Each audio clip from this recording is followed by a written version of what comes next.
Well, good afternoon as we're sitting here at the LTV on this beautiful afternoon, Friday, March 14th, year 2025, here with the Hello Show. My name is Haim Mizrahi, continuing with the tradition of public access and the tradition of the Hello Show that's been on the air since 1980. Of course, not to fail to mention the contribution by Fraser Dougherty and Francis Ann, and of course, the likes of you out there that make it your business to enhance and fortify this wonderful concept called public access. And of course, we find ourselves a not only embedded but really tied up in um, eh, um, yeah, I guess embedded is a good word, and uh, and giving ourselves the chance to whoop whoop whoop. So I think I know what I need to do here. So this is here, this is here, yeah. Okay, so I think this is going to be good. Yeah.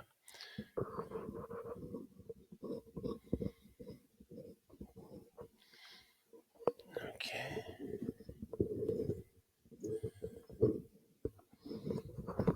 Okay. So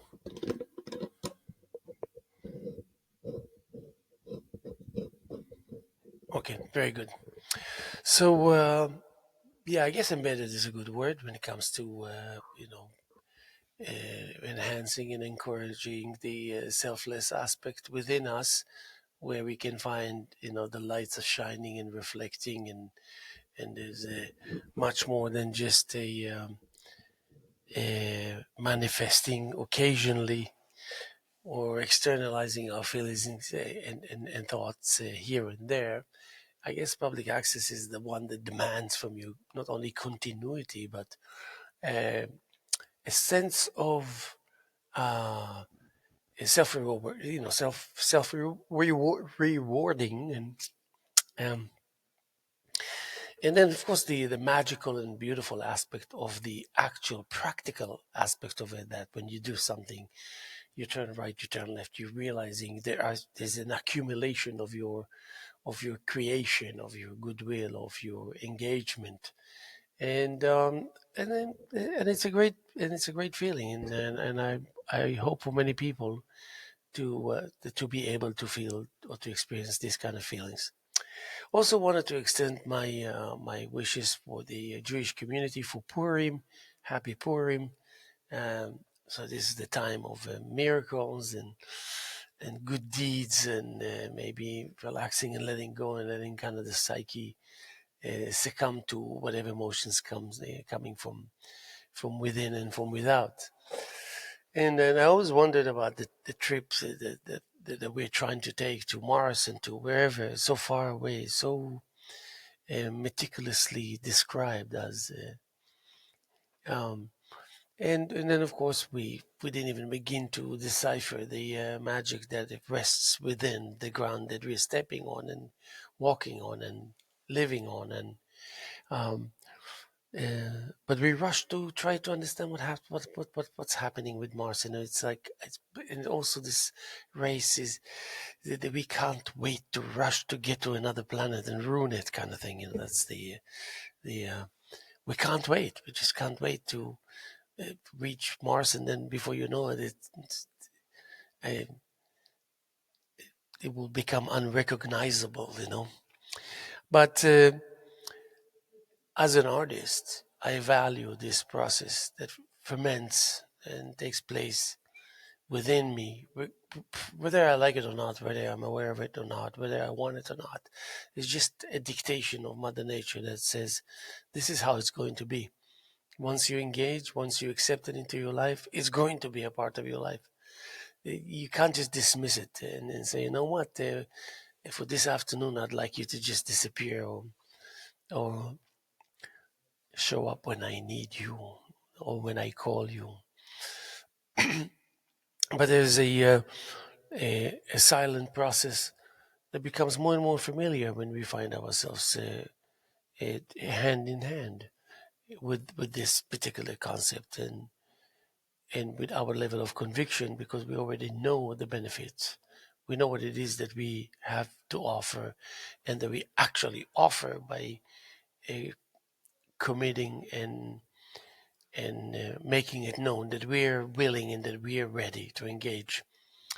And then, of course, the only compensation is really the good feeling, the the positive vibes, the readiness to welcome foreign objects into our lives, and and declare and be um, happy and free to declare uh, our intentions and our feelings.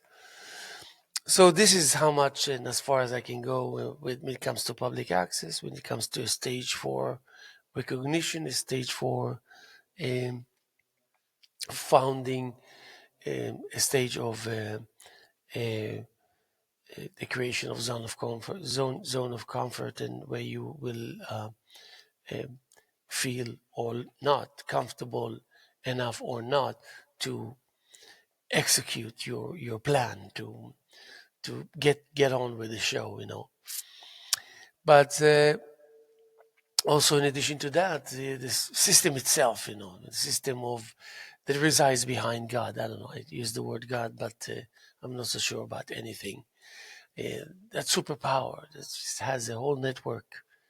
Um, I think that it would be interesting to see, to understand the nature of the infrastructure in the background uh, and network that the Almighty Power has available. Even though I think that we're encouraged to believe that God doesn't need any help, but the help that we might find out that God uses is the help that comes from the source itself. So therefore, even if the ultimate power will uh, uh, put the composition in place, label it, and put it aside for a rainy day, kind of when things are really shaking, and suddenly this comes to life and stabilize everything and makes us aware that we're actually protected, we're actually supported, we're actually backed, and we are, that we always have to be vigilant, but maybe less than the average person out there that know nothing of what I was just talking about. So the um,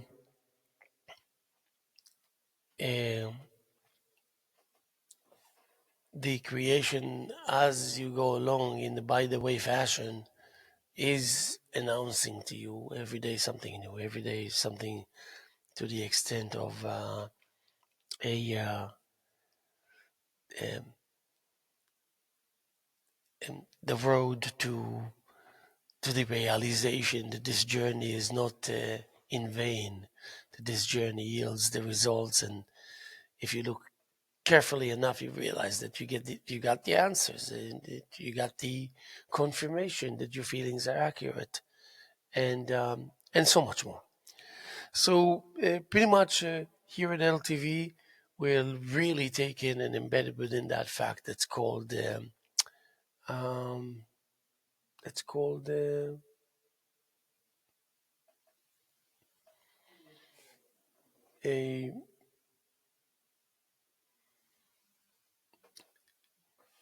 the excavation period, and the time that you when you're allowed to reflect, and and to really reminisce, reflect, contemplate, estimate,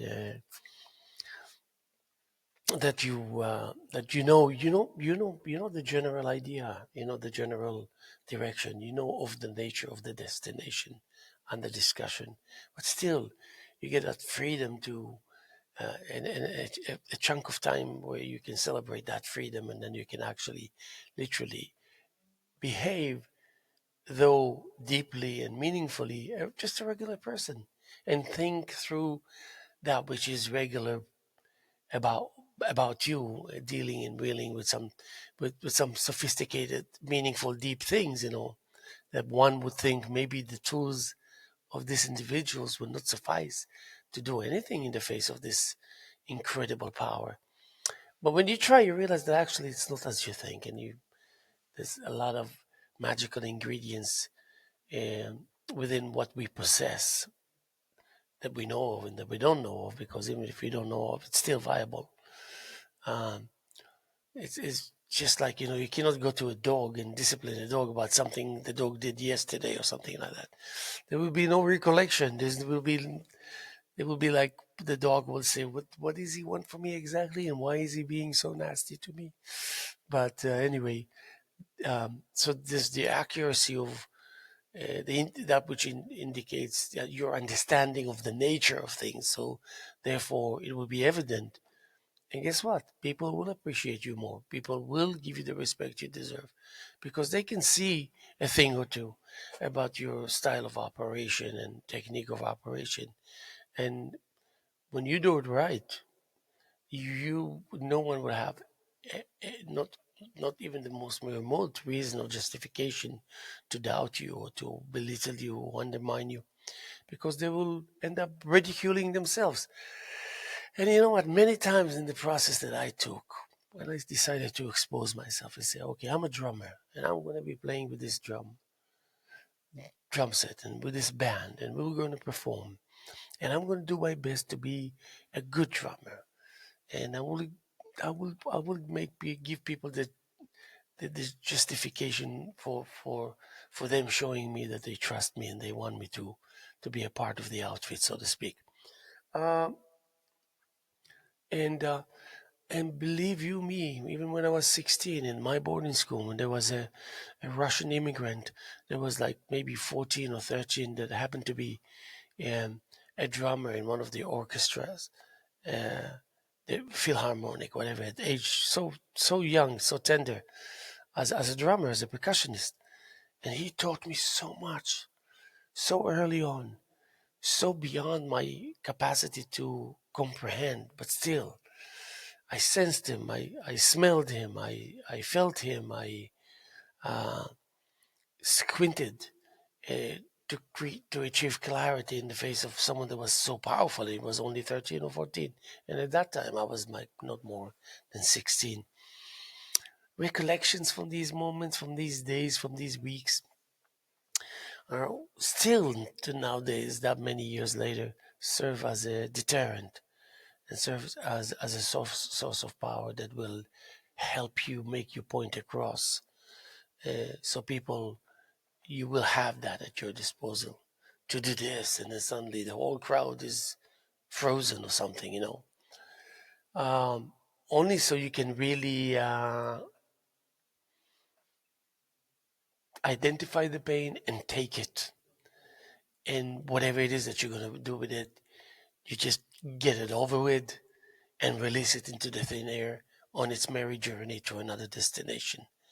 But you got to pay your debts, you clean your act, and you realize this really happened fast, and you're amazed that the resolution is achievable and it's right there. But I can share with you because my mediums are aplenty, so I can I can find myself writing something and it would be so real, so vivid, so um, deserved to be considered enough to make people pause, to make people slow down, to make people want to read between the lines and understand between the lines, um, and be fascinated. And they might even be able to take some of it back into their zone of creation, to their studios and all that. That they can go a while after this encounter and still think about you and about your act and how it affected them and how they're going to put it to use. On our behalf, we need to be ready to understand what is it that those that will be willing to accept it into their lives and to benefit from it without any shame or without any hesitation. We need to know ahead of time before they would even know of the nature of these particular things, that it can help them, but not only that it can help them, in which way, in how many ways are available. And that's something you're going to find out anyway. There will be many, many, many steps and occasions that are not incredible occasions or the kind of steps that you would take that are enormous and incredible. It's just regular steps and regular, you know, realizations. Um, um, Incredibly meaningful due to and because of certain things that you at that particular moment knew or found out, whereas before that particular moment you were like ages behind. You were like you had no clue. You had no clue because nobody bothered to tell you that these ingredients, that these subject matters, and so much more is included in the package that you received and that you're so good at on the behalf of this package with the many things and many mediums that you're engaged in because you read, you're attentive, you're um, um, focused, you're willing, you're good natured. So when you get the material, you really know about it. You know about it. You really know about it. You know about what it means. You know about its potential to influence and affect people in a good way, only in a good way, a powerful way, a positive way. And you become more and more elevated, if only for the fact that you're producing things that are there to stay and that are finding uh, themselves as tools in the hands of the willing, in the hands of the admiring, in the hands of those who wants to declare that this is good for them. My early exposures were in the 80s and 90s in the east end of Long Island. We had all these wonderful galleries, Mary Liberator um, um, and uh, so many more. I'm blank now. But anyway, great. I mean, long before I ever dreamt that I'm ever going to hold a brush and fantasize that I can face a canvas and say, yeah, of course, I can do that. There's just no way. I mean, I sometimes force myself to connect with these feelings, with these early feelings, because it was like that. Also about drums. When I first started drums, I remember, imagine that, 1983, when I arrived. Yeah, I could write I wrote poetry, yeah. I started, when I was 18 or something. I felt comfortable, but I also knew that I'm like completely disabled because my capability wasn't up to par. And yes, it was within me. I believed in it and whatnot. But,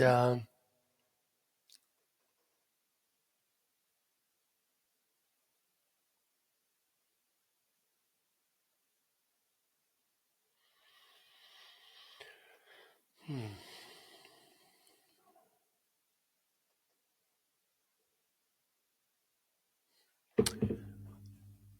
And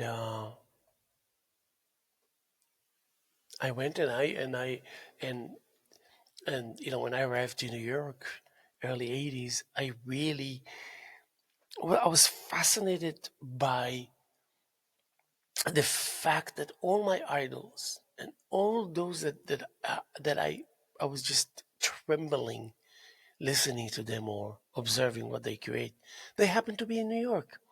One of them was Kenwood Denard. Kenwood Denard is a drummer, was a drummer, then, a fascinating, world renowned master. It was just like I s- went to see some of his concerts in the 80s in Europe and whatnot. And it was just, he left such impression on me that I couldn't sleep at night. That's how powerful it was. So I had a friend of mine that took lessons with him years before to give me his phone number, and I called him out of nowhere, and I told him pretty much, I'm a loser. I was like, I know nothing. Yeah, because I didn't dare telling Ken with the nod that I can play the drums. It's like no.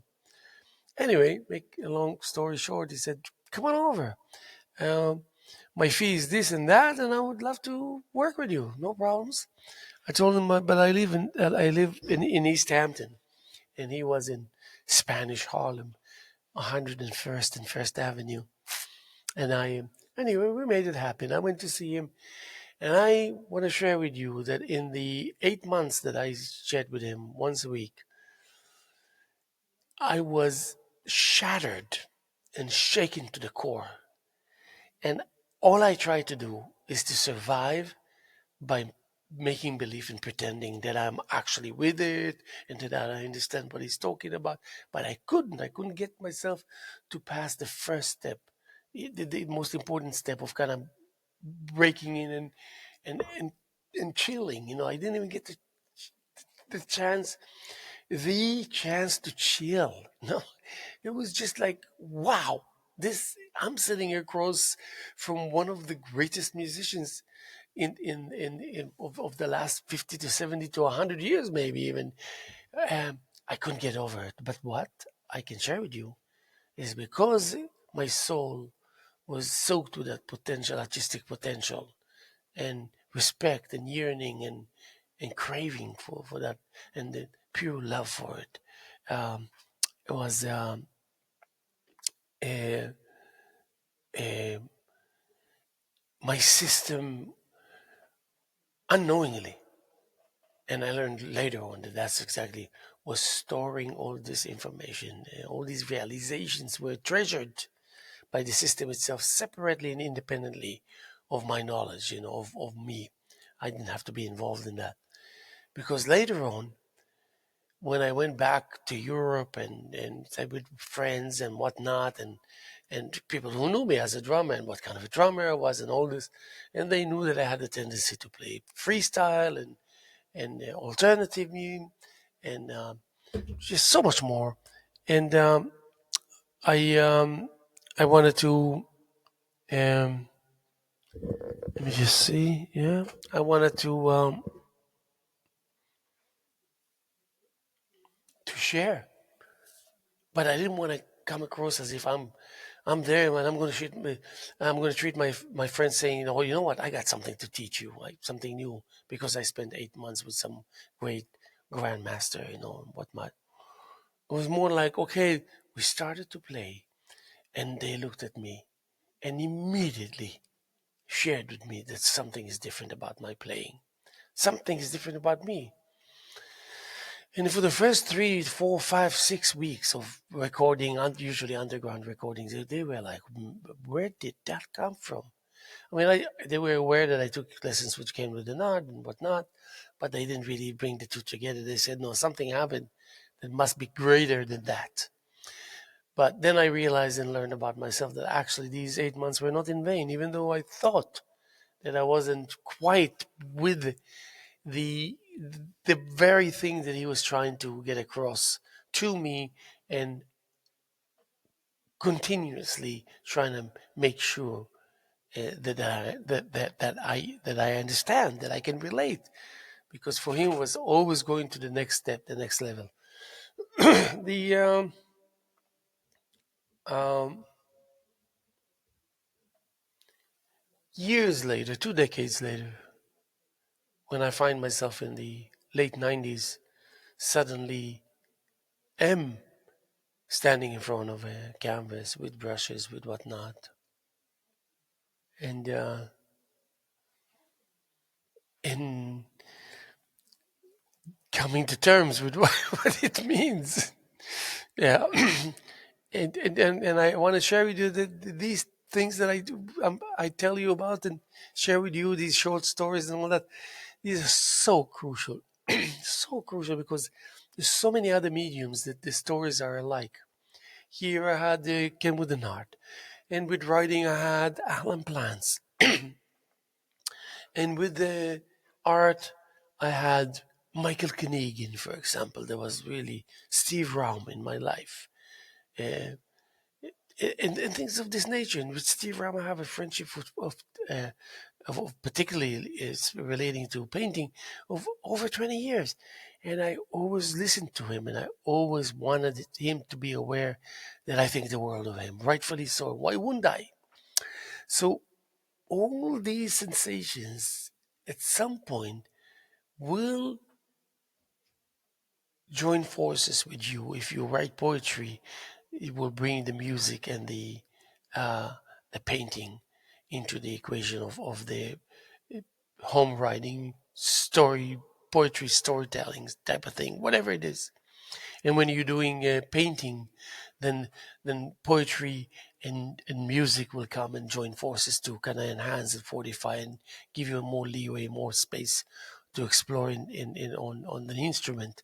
And then even when you come from um, uh, music, then poetry and painting will come into the equation to kind of tell you, you know what, here we granting you with some freedom where you can explore, because all you need to do now is explore, because you have a whole deposit and a combination of things that you kind of put together and condense.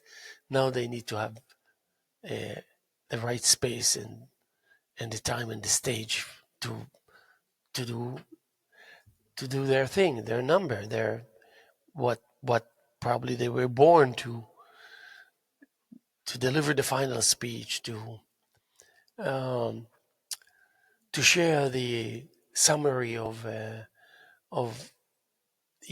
the accumulation, the accumulative aspect of storing the good news and storing the result and storing the successes and storing the breakthroughs, and just indulging in the fact that you know that you always have more than you need. So that's another thing that was a struggle for me, because on one hand I wanted to get rid of my ego, in which I was successful.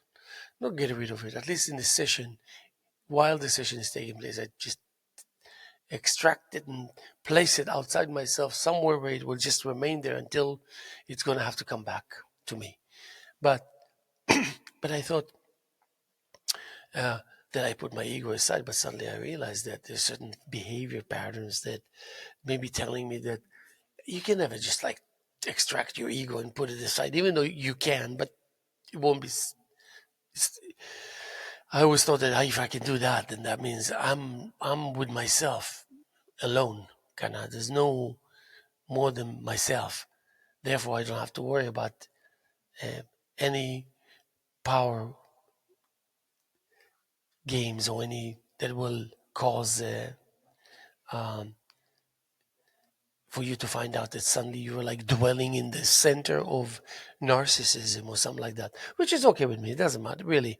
At the end of the day, the processes that I share with you now, they also taught me to take things at a grain of salt, not to dwell too much, and not to work against yourself by way of wasting good energy, wasting your time, finding yourself where you're supposed to be, but not finding yourself doing the things that you need to do specifically related to the place where you're at.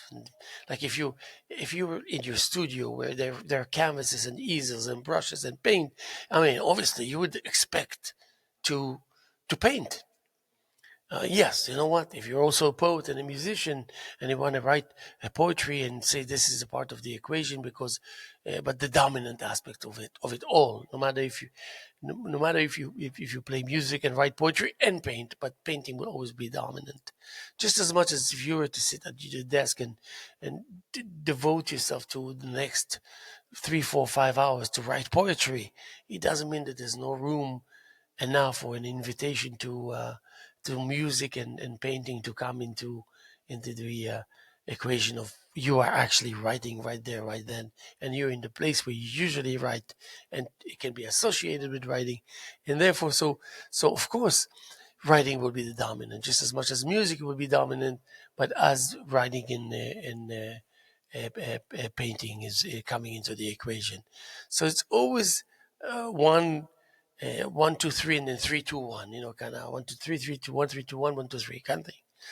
Um, and I was actually working things out as I always thought that I know enough about as you go along. And of course, I'm going to reach out for my chocolate. And you know what? It's interesting. You go to delis or whatever, and you get those individual chocolates like this, yeah? Just like chocolate, just like nothing over a bite. And then it's 75 cents. So I don't know. I freak out. Look, I think that charging 75 cents for this is borderline criminal. And then I went out of my way and I bought the usual bag of these that you pay maybe $4, and they're like 24 of them. So 24 of them will be almost as if you were to say $17 if you were to sell this 75 cents. Painful, but you know what? Sometimes I don't want to buy the whole pack. So I have to sacrifice and put my feelings aside and buy one little tiny miserable piece of chocolate for 75 cents. And and I don't have to pretend that I like it when I actually bite on it. Oh my God. This is insanely delicious. Don't get me going.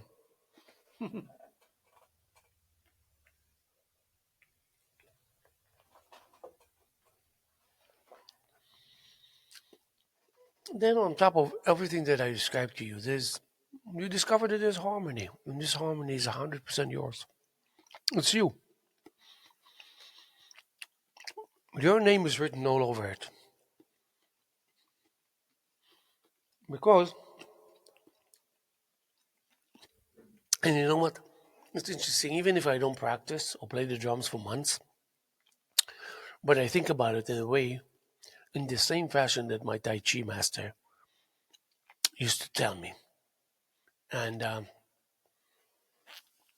early 90s, I took Tai Chi. That was actually pretty new then. People weren't aware of what Tai Chi, not Tai Chi. Well, I always complained or even lied to him that, oh, I didn't have time, that's why I didn't practice or whatever. So he had it with me one day and he said, let me show you how to do this routine that supposedly will take you 45 minutes in about like 60 seconds. So I always activated it with other things. I'm stuck in traffic. I know I have, well, maybe 2 minutes until we'll switch from red to green. I go over the form. And then my Tai Chi master said, it's viable. Listen, it's viable. Even if you're not actually doing it, if you imagine it and you know the steps so well. So maybe sometimes it's even better that you think about it this way. Utilize these 2 minutes.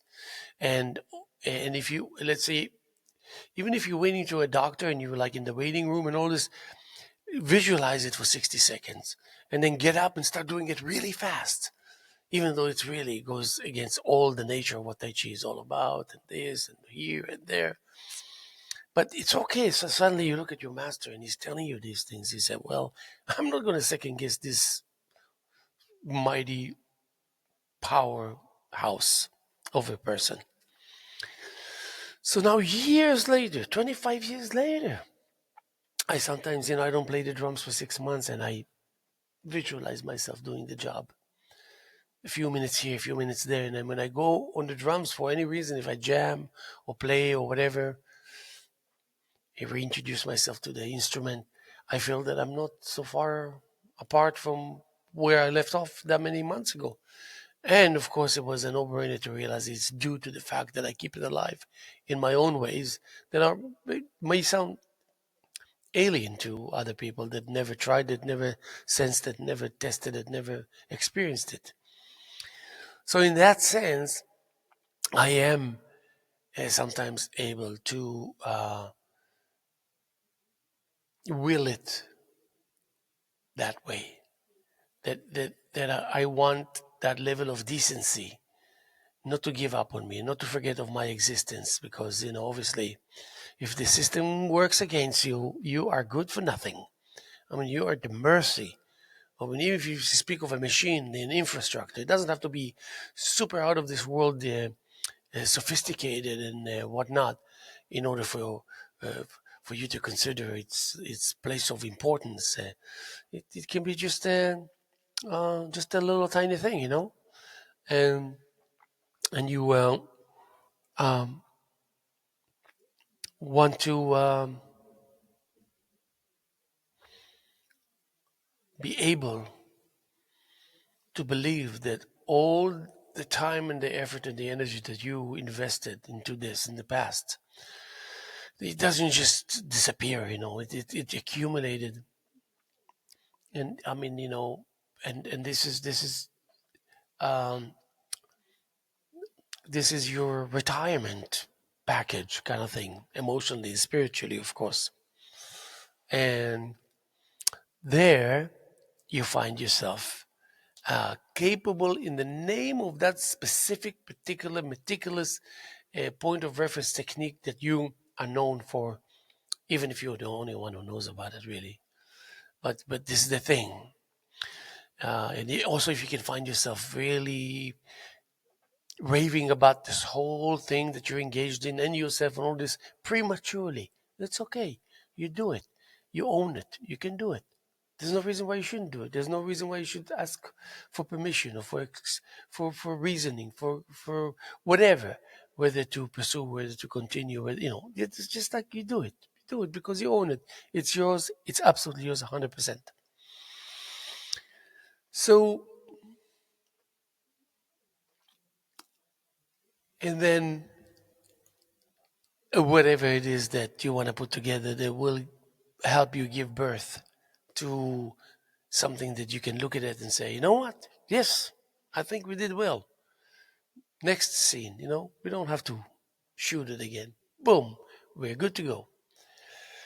And and sometimes being able to give being a leniency, if I say this word correctly, leniency, only because you are the producer, only because even though you know that you kind of taking away something in order to give something back, which is kind of weird. Um, and, but still you have your own reasoning, and the good news is there's no one around that's giving you a hard time or asking for explanations. That's the beauty of it. In the studio of creation, you're alone. There's just no one there. No one is observing you. No one is criticizing you. No one is doing crap from crap because no one is there. It's you, yourself, and you. As your decisions by you, and yourself is that kind of instigator that stands in the center and gives answers and asks questions and give answers and gives answers and asks questions and asks questions and asks questions and give answers over and over again. And you realize more and more and more and more that the more the minutes go by, the more the future is becoming closer to the engagement of the now, and the more hectic it becomes. So it's not like it's just so predictable. No, it can be demanding and all this, but you know better. You know better than to doubt yourself that you're not ready, because you know you're ready, and you know you're ready, and it's stored in a certain department that is, if any meaningful doubt can creep in, and in order and you realize that these doubts, they're very powerful. You don't give it the light of day. You come in, you papam, and you preempt, and you kind of help. You're being held by it itself, so you can continue uninterruptedly. And you know and why not? Because obviously if we prevail, that means we prevail for the sake of mother nature and earth and the world. And thing it's easy to say it, but it's very difficult to mean it. So I really mean it. Can I feel? I'm not that I say I mean it as opposed to you not meaning it, whatever. But I'm sure that there's just like lack of knowledge out there where people cannot put things together so abruptly, so just out of nowhere, and start kind of the presentation is to communicate with the world as if they really know it all, right? As if they really know, but while they actually really don't know much at all of anything. And not as a way of putting people down or entities down or energy down. It's just the way it is. Uh, you can sit in front of the drum set with drums, the most exquisite acoustic drum set was the best sound system and drumsticks and all this, and you can't play the drums. Then you know what, Houston, we have a problem. Even though now, 3 decades later, I really think that really there's no such thing as categorizing or defining, okay, this person cannot play the drums. It's evident uh, in an offer in return, an outlook, and an attitude, a potential attitude where people can really weigh it and compare it against reality as reality manifests itself and develops into becoming, an open secret, so to speak. And on top of it, you um,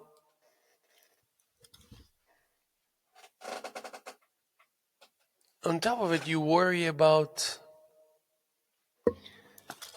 In the past, I mentioned I use a lot uh, um, integrity. Maintaining its integrity, protecting its integrity, artistic integrity. And sometimes I'm just tired of hearing myself using the word in integrity. And then, and it's funny because I did find myself writing a poem about integrity, but in the way that I wanted to maybe indirectly add more meaning to it, so I can, because I love the word integrity, especially emotional integrity. And then when it comes to paintings, man, this initial skeleton composition is super important, and it's based almost 99% on emotional integrity. So it's the sensations and the energy and the whole 9 yards. So I did, and as a matter of fact, I don't even have to look for the poem because I can write a poem right now if I wanted to. Uh, and you know what? Let me put some music while, and then you're gonna enjoy the music while I'm actually either writing a poem or looking for the one I already wrote about integrity. Um,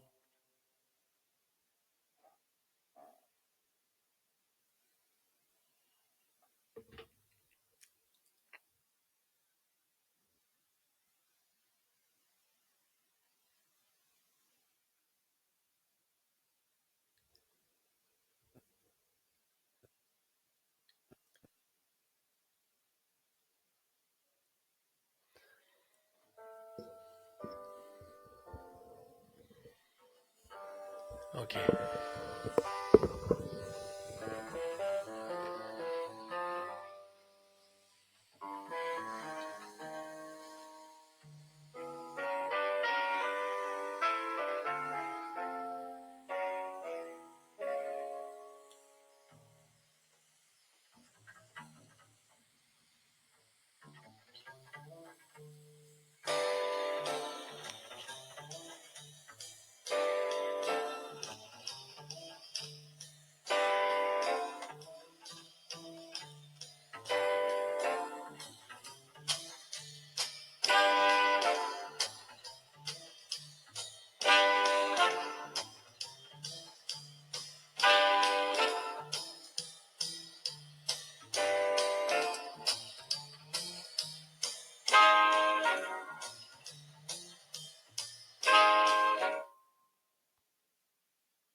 Well, that was, as I said, about the emotional integrity and the level of decency and regard and responsibility that we find ourselves as creators and as artists, on and off in our immediate zone of creation space. The aspect of ourselves as and ourselves, and me, myself, and I is a very meaningful, powerful equation in the process of and journey of acquiring. Um,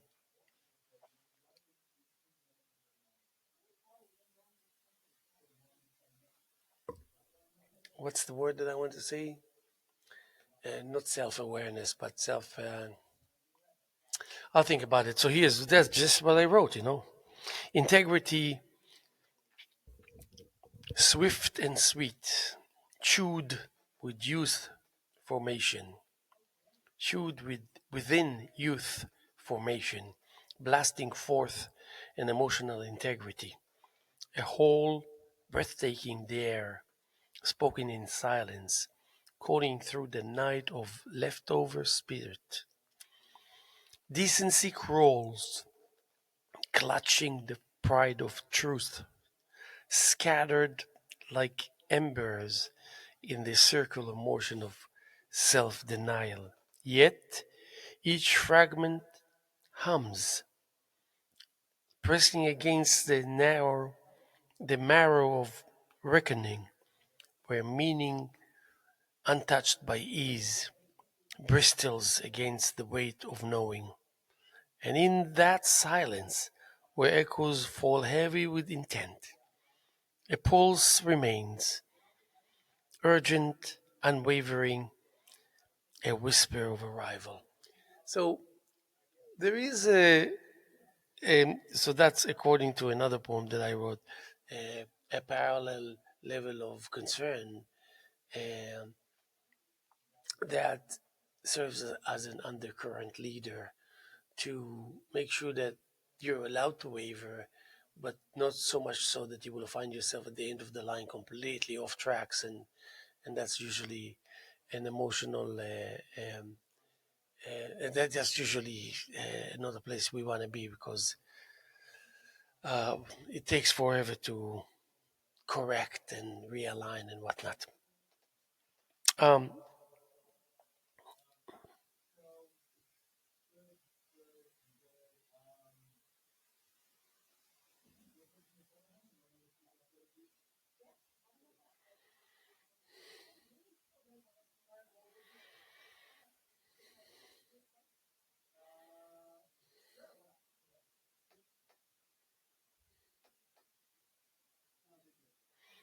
um, so integrity moves swiftly, shaped by youth and emotion, daring to exist even in silence. Decency persists, carrying scattered truths through quiet, through cycles of self denial. Yet within the quiet, meaning lingers, steady and undeniable. Um, but then again, it's more like the sensation of like literally like you hammer the issue, and you want to envision yourself like hammering the letters and the words and the sentences, and it's amazing. Uh, uh,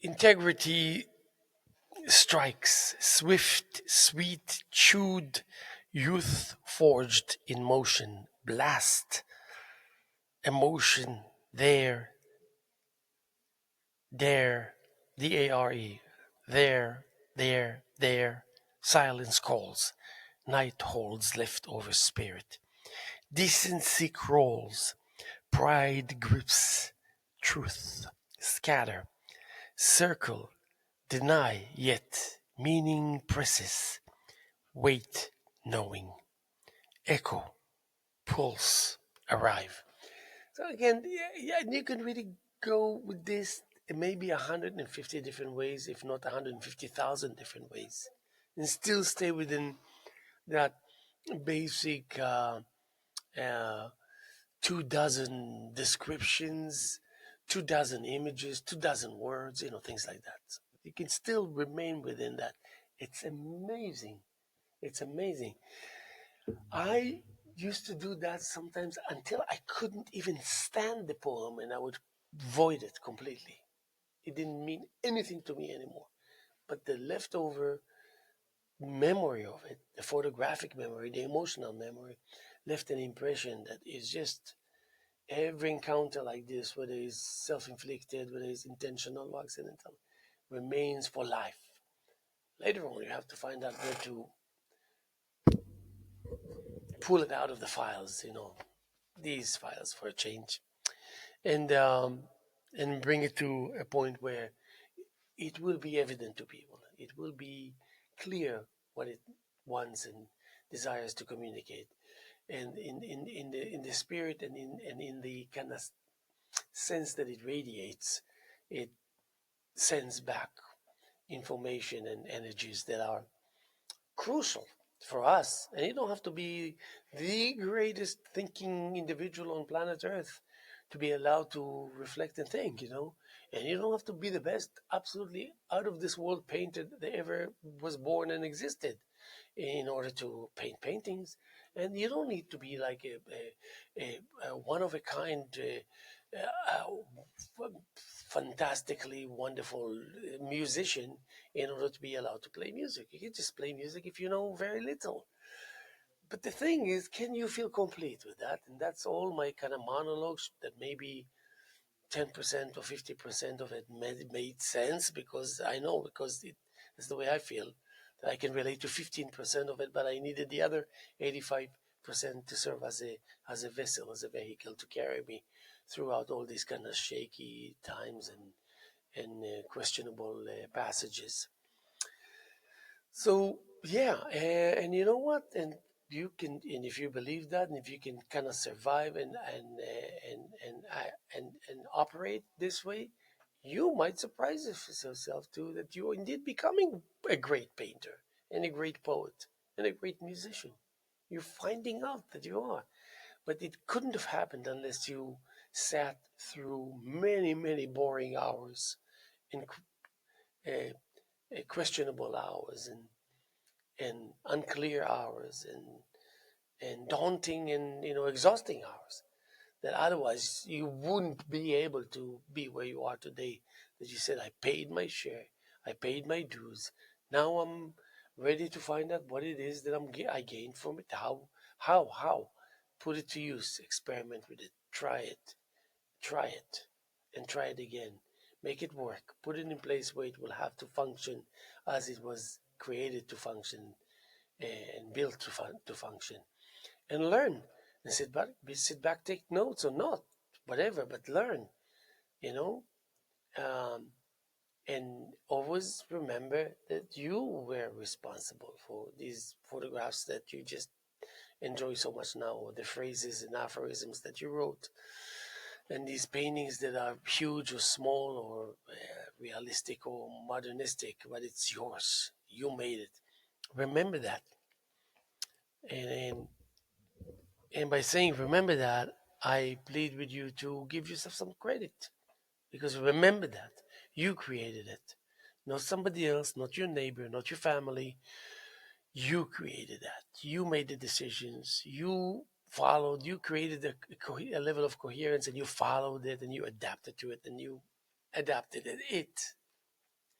And therefore, and that's why, and therefore, yeah, you're where you are now, and we are where we are, and we're observing, and we're like coming into your world that we're allowed to, because you encourage that, and then we get to find out the beauty that radiates from you as a wonderful creative individual. We're going to be here tomorrow as much as we were here yesterday, and as much as we're here this afternoon of Friday, March 14th, year 2025, here with the Hello Hello Show. And my name is Haim Mizrahi. Please make a point to come to LTV anyway, just as a public access entity. And we have, in the last almost 30 years, group art shows monthly of group shows of wonderful artists. As we speak, I'm putting a show together that's going to open next week. I'm going to hang it tomorrow. It's going to be available already Monday, March 17th to view. Let Alone is the title of the show.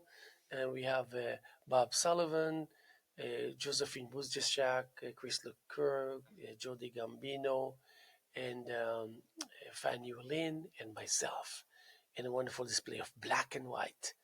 And then for a photography show for the month of late April and May, and so much more.